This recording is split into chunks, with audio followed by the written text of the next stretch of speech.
Good morning, and I'm back at it again. So I made my last video, and the point that I titled it "Bad News for Realtors," and the point I was really trying to make in the last video was that I believe that the market will shrink for real estate out there. And as realtors and just people in general, is that you want to take things as they are. You don't want to see better than it is, nor do you want to see it worse than it is. But you also have to face reality. I think one of the examples that always been given to me was that, for example, if you were in the vinyl record business, right, way back before even cassette tapes, I mean, you're doing amazing. And then cassette tapes came along, and it ate away some of your market share. But you could still probably make a living. But then as CDs came along, I mean, the game was over. The market for vinyl records just shrunk, and people who made vinyl records early on, you just had to make a choice that, like, hey, this is just not a viable business anymore. And I believe that may be the case for realtors. Now, today's video is funny because right after I made that video, I'm a huge YouTuber, so I watch a lot of YouTube videos all the time. Whatever the algorithm is, things just pop up, and I just watch them. I watch it as I cook. I watch it as I do work. I'm always watching YouTube videos related to news, market, whatever it is. I'm always watching YouTube videos, Joe Rogan videos. So I'm always on YouTube, and all of a sudden I get videos that pop up on my feed for housing crash, including from people, I think some well-known figures like Ricky Carruth, the zero to diamond guy. I call him zero. I call it the zero to tired, but hey, that's another story for another time. But ultimately, I got all these things that just started popping up in my feed about the housing crash. And through all these videos, right, there's two things that really bother me. One is that one, they referenced 2008, and we'll get to that in a second. But the other part is just literally just saying there's an upcoming housing crash coming. My problem with it is define housing crash for me. What does housing crash even mean? Does our home values going to decrease by 10, 20, 30% within what time frame? Our home sales volume going to decrease 10, 20, 30%. So everyone always likes to use this phrase, housing crash, but no one ever really defines what they mean when they say it. So, and even in my last video, I really try to state the point that I was literally just talking about realtors, that the amount of business out there available is not going to be the same amount of business coming soon. I think it's going to decrease and decrease by a huge margin. And one of the things that I think Ricky Roof was talking about, like I said, I was watching his video, was that we're going to see the biggest exit of realtors from being realtors ever. And I actually completely agree with what he's saying right there, that the amount of realtors would decrease by a significant portion. Just because, like I said, from my last video, is that there's not going to be enough business for everyone out there. And then you just have to face the music, face reality that, hey, maybe it's just not a viable business to be anymore. But like I said, this all stems from them coming from the beginning saying that there's going to be a housing crash. And the second point was that they reference 2008. So here's some background for me. For me is that I actually bought my first house in 2007, my first personal residence, 2007. And then obviously there was a housing crash that happened, and it sucked, right? Thinking that I could potentially have saved X amount of dollars if I had waited off a year. But it's funny because I was actually in a buyer consultation yesterday. It's not something I do very often. And I was just kind of laying out the facts that, like, hey, if you Google interest rate, mortgage rates right now, it's 4.9, which is, a lot, which is pretty high from, 4%, 3% that we saw maybe just within a year ago. And the point that I was making to this couple is that ultimately, one way or the other, you have a housing expense that you need to pay, whether you pay rent or you pay towards a mortgage. That expense doesn't change, right? You still have to pay someone something. So you can only control what you control. So if you're looking to buy a house now, yeah, interests are higher, but to me, it is what it is. So When I bought my house in 2007, yeah, it kind of sucked knowing, but it really didn't change my reality in any way, because one way or the other, I'm gonna have to pay rent or pay a mortgage.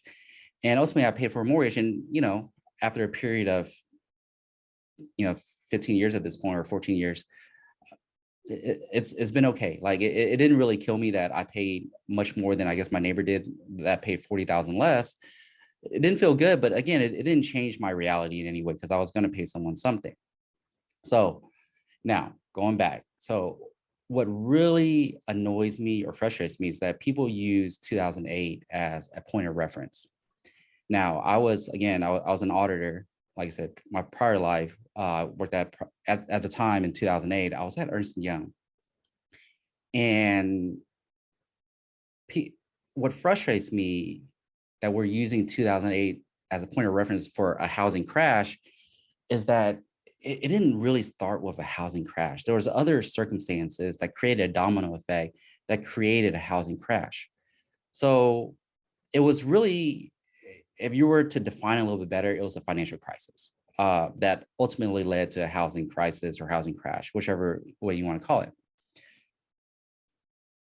So what happened, and I'm a big, there's certain movies, living through that experience in 2008, being really kind of deep into it. There are some movies, there's two movies that really kind of jump off my head, is that if you watch, there's a movie called Margin Call, and there's another movie called The Big Short. The Big Short is the same director as the movie that just came out called Don't Look Up on Netflix. So if you watch Don't Look Up and you were a fan of that movie, watch The Big Short. I was a huge fan of The Big Short, and it really kind of explained what happened in terms of, I guess the financial crisis / housing crash that happened in 2008. Now, a lot of it, the housing crash, was related to the financial, I guess, securities, you could say, MBS, mortgage-backed securities, and CDOs, collateralized debt obligations. Ultimately, those were different mortgages between prime and subprime that were bucketed together, and then they all sort of fell. I'm not trying to get into a financial discussion on that. But what happened in 2008, the biggest moment that was like, yo, what just happened, was when Lehman Brothers just disappeared overnight. And if anyone was, in the financial industry at that time, there was this huge confusion. So just imagine, like right now today, if Chase Bank were to just up and disappear. So Lehman Brothers, was, I think, one of the largest investment banks. I want to say the sixth largest, behind some of the other players like Goldman Sachs, Morgan Stanley, Merrill Lynch, and stuff. So, and Lehman Brothers, I mean, there's a lot of stories that came out, but Lehman Brothers, I mean, they had this gigantic sign in the middle of Times Square that literally just like went dark overnight. But Lehman Brothers ultimately just went into bankruptcy and just disappeared overnight. And the next day came around and everyone was like, so what? The question was like, what does that even mean? Like, no one understood, like, okay, so Lehman Brothers is gone. And now, and I'm trying to explain it in such easier terms, like layman terms, is that like, for example, if you're Chase Bank and you have a huge position with Lehman Brothers, and Lehman Brothers owed you a significant amount of money, and then the next day they just disappeared, that's going to affect you significantly. Now, Chase Bank may be able to weather the storm, but like, for example, if you're a smaller bank and, one of your largest counterparties was Lehman Brothers, and, what you were hoping was these receivables, these settlement positions that was going to settle, and you're going to get this huge chunk of money from Lehman Brothers, and they just up and disappeared. So if you were this other bank, you're like, oh, so what happens now? And there was this huge confusion, like, so what happens now? Now, if you're like, for example, if you're this other bank and all of a sudden Lehman Brothers disappears, and then let's just say you owed some money to another bank and they were expecting money from you and you were expecting money from Lehman Brothers, and now this other bank is like, wait, so Lehman Brothers is your biggest counterparty and they're not going to pay you, so are you able to pay us?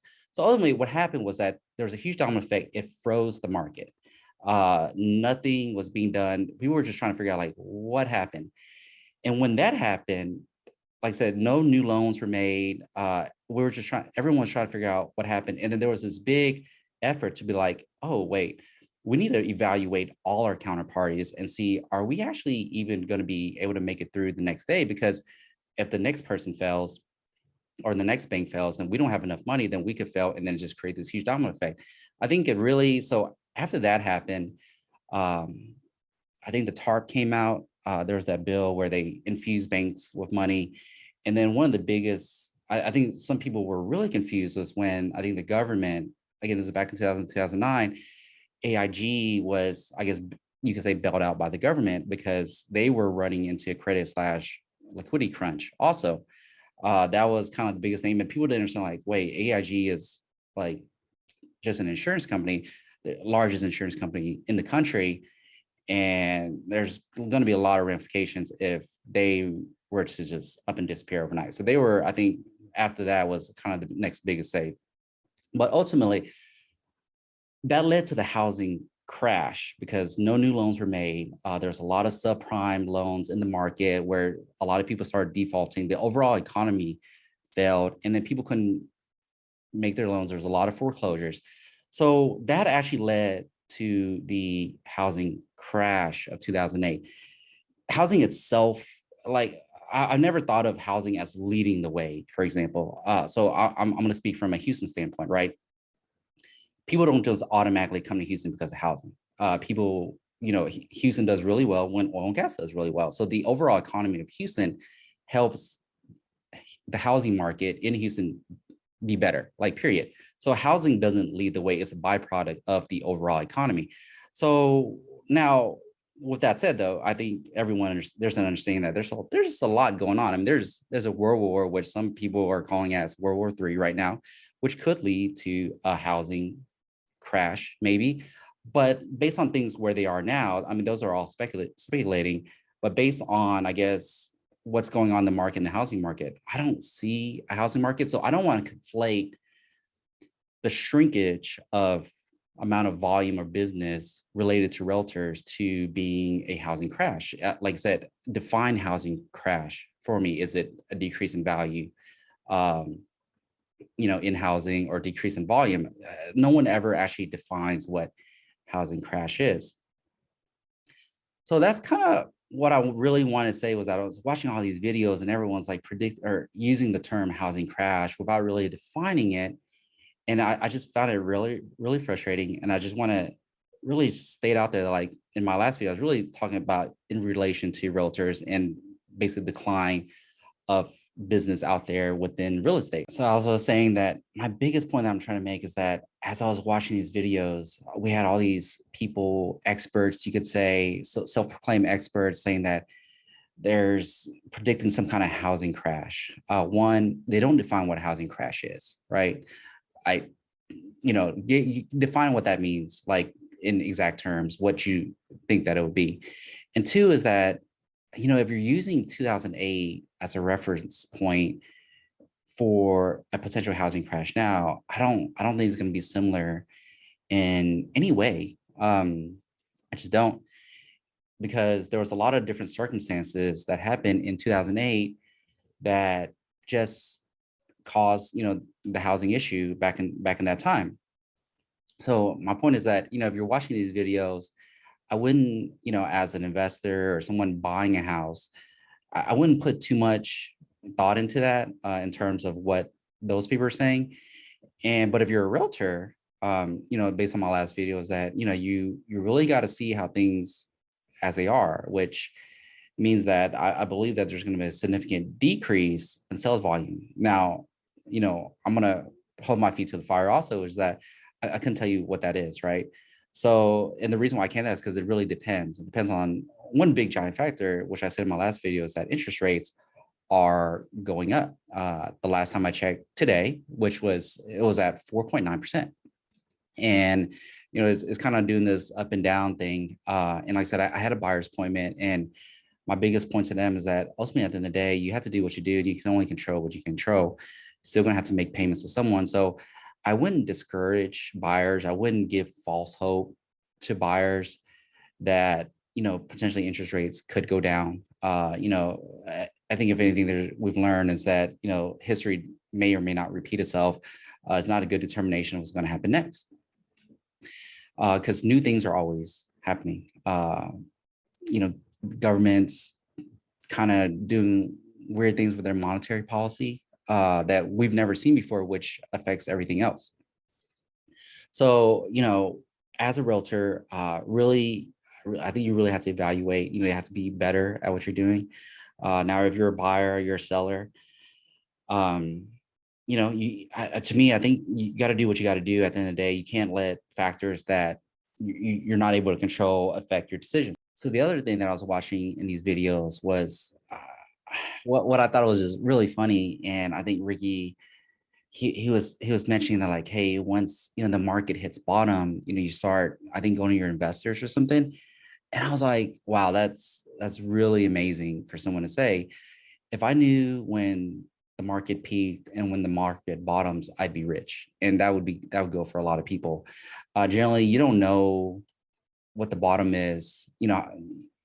Hindsight's 2020, right? So, I couldn't tell you when the market is going to bottom out. It could keep going.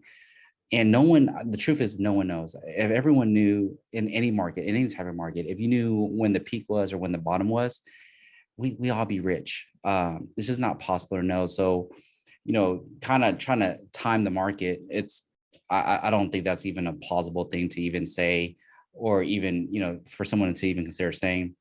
So I just think there's a lot of bad, when there's all kinds of noise going on right now, especially, in the market with interest rates, there are all kinds of things going on, that there's all these experts that come out and start saying things that I just listen to, and I'm like, wow, like, it sounds great, right? Like housing crash, like be prepared for it and stuff, but you don't even define what housing crash is. Time the market, like, yeah, I mean, all those things sound great, but like, what is reality here? Reality is that we just don't know what's going to happen, period. I would say you have to do what you have to do. If you need to buy a house or you need to sell a house, you don't control interest rates. If you need to sell a house, then you would do it. If you need to buy a house today, get pre-approved, and maybe the rates drop, and then you buy the house that at a lower rate.